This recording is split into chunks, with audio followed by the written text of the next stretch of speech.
We got our piece of foil and I folded it. And now I'm kind of gonna roll it and it's gonna look kind of like a baseball bat. It'll be super wonky though, guys, when you do this. So I'm just kind of rolling it as best I can. I'm avoiding twisting this one. And I'll kind of explain that at the end, which is annoying, but I'm just kind of rolling up my foil right now. And one part will be a little bit thicker up here and the other part will be a little smaller. And basically I just made a line of foil. So nothing super duper fancy, just rolling it up. And then I'm gonna actually think a little bit about like a drumstick, a baseball bat kind of shape. So I'm gonna squish the top of it and round the top of it a little bit.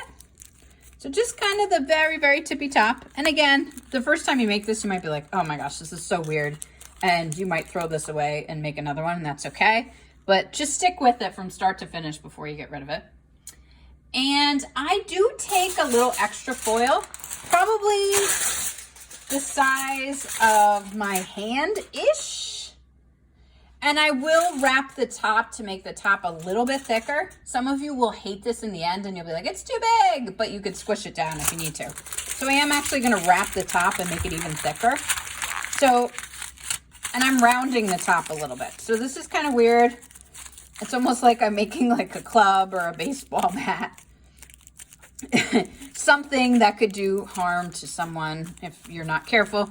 If you're gonna roll it, like I'm starting to roll it now, it's hard to see. Make sure you have protected your sculpting space.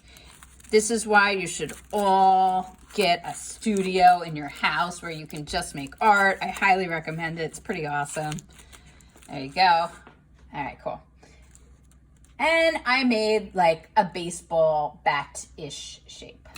Side note for going to college for art, some of your siblings are in college for art and they can vouch. Maybe not your first year there, but most colleges, when you go there, you get a separate studio space from your living space. Pretty cool. Just saying. All right. Now we are going to work on the other end of this club. So I kind of have one end that's rounded. This other end, I kind of do the same thing. I just kind of squish it and round it. This is going to become the foot. So you can flatten it if you want. When I say round it, this one I just kind of like, I don't know, I made it a little shorter, I guess is a better way to say it. And I squished it. You can add more to it if you want big feet. That's completely up to you. Okay. So it's kind of like this weird baseball bat, or like if you like buffalo wings or chicken wings, like a really long spread out one. It's kind of big and thick up here. It's a little bit flatter down on the bottom, but still a little bit wider. And that's my dragon leg. It's kind of random, right? Some of you, I can see your faces, which I love, and you're looking at your dragon leg like, what? I don't see it. I'm not really sure. We're sculpting with foil. This is strange. But just hang in there, hang in there. So I always debate whether or not to tape it now. It is up to you if you want to tape it now. I'm going to do this one untaped to show you what happens.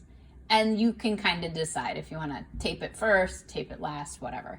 But this is going to become my dragon leg. And I am going to have claws on my dragon foot. So you could do like cute little toes if you wanted, but I'm going to do like crazy claws.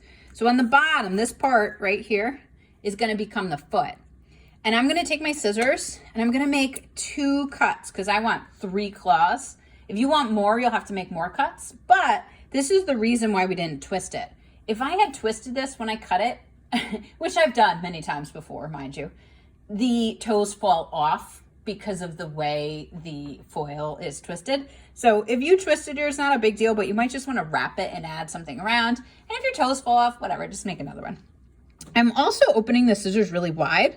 Cutting in sculpture and cutting things in art that are difficult to cut, like foil, requires you using the back of the scissors. It's kind of like eating steak if you're not a vegetarian. You want to use your back teeth when you're chewing something that's challenging. Same thing with the scissors. So open the scissors really wide, be careful. And I'm actually going to cut into the foot. I'm gonna go pretty far, but this is up to you.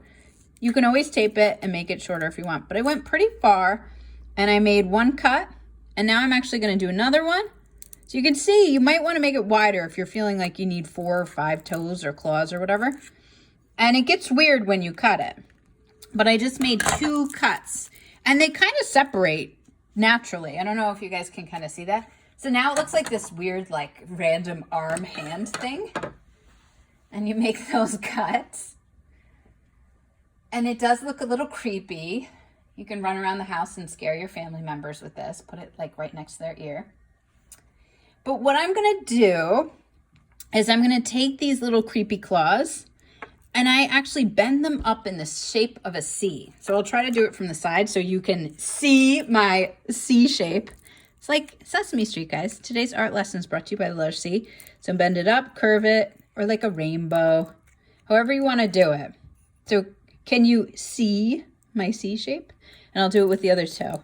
Be careful, dragons can be ticklish. So you don't want to tickle them too much. And you bend it and you make some little C claws, if you're going for C claws. And then you can kind of adapt however you want.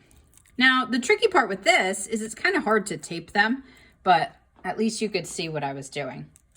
And sometimes when I'm making arms for dragons, I just kind of cut it and I make the arms like much shorter. But the reason I made this so long is because most dragons, at least the ones I've seen, kind of crouch down and their legs are similar to a dinosaur or a T-Rex. So what I do from the side, and I don't know if you guys can see this, I'll decide where I want the knee to be. And I bend it kind of like the shape of a Z. So you might have to pinch and bend and pinch and bend, and it's not easy. And you can bend it over. But a lot of dragons have pretty big feet to balance them. So I actually do 2 bends. So I have the one at the knee, and then I have another one that's kind of like an ankle here. So it's almost like the letter Z, but the thigh and the foot go way past. And then if you feel like you want something to be thicker, you can get more little pieces of foil and you can kind of wrap like a scarf. Like I kind of feel like my foot, I want it to be a little wider. Sorry, doing that off camera. And I'm just kind of wrapping and thickening. And if it gets too thick, I can just kind of stop and cut my foil. So that is my dragon leg. And you guys know that in order to paper mache it in the future, we are going to have to tape it. So that will be your next step. And maybe your first dragon leg is just kind of practice. You're just seeing what happens. Feel free to add more to it to bulk up some areas. Or if you feel like that's way too thick, you can also push it down. I'm not going to attach it to my dragon body yet, but feel free to try it before you buy it and put it next to your dragon and see how it looks compared to the body. And we can also, when we attach the dragon legs, you can also use it to really prop your dragon up. So your dragon can really stand up with the legs if you want your dragon to stand. So you can try it on, just don't attach it yet, but put it next to your dragon and you might say, you know what, that thigh is way too thick, and you can like press it. And I don't attach it right away because it helps me make my second dragon leg. If I want my second dragon leg to look similar, it'll be a lot easier to make it if I have both of them right there.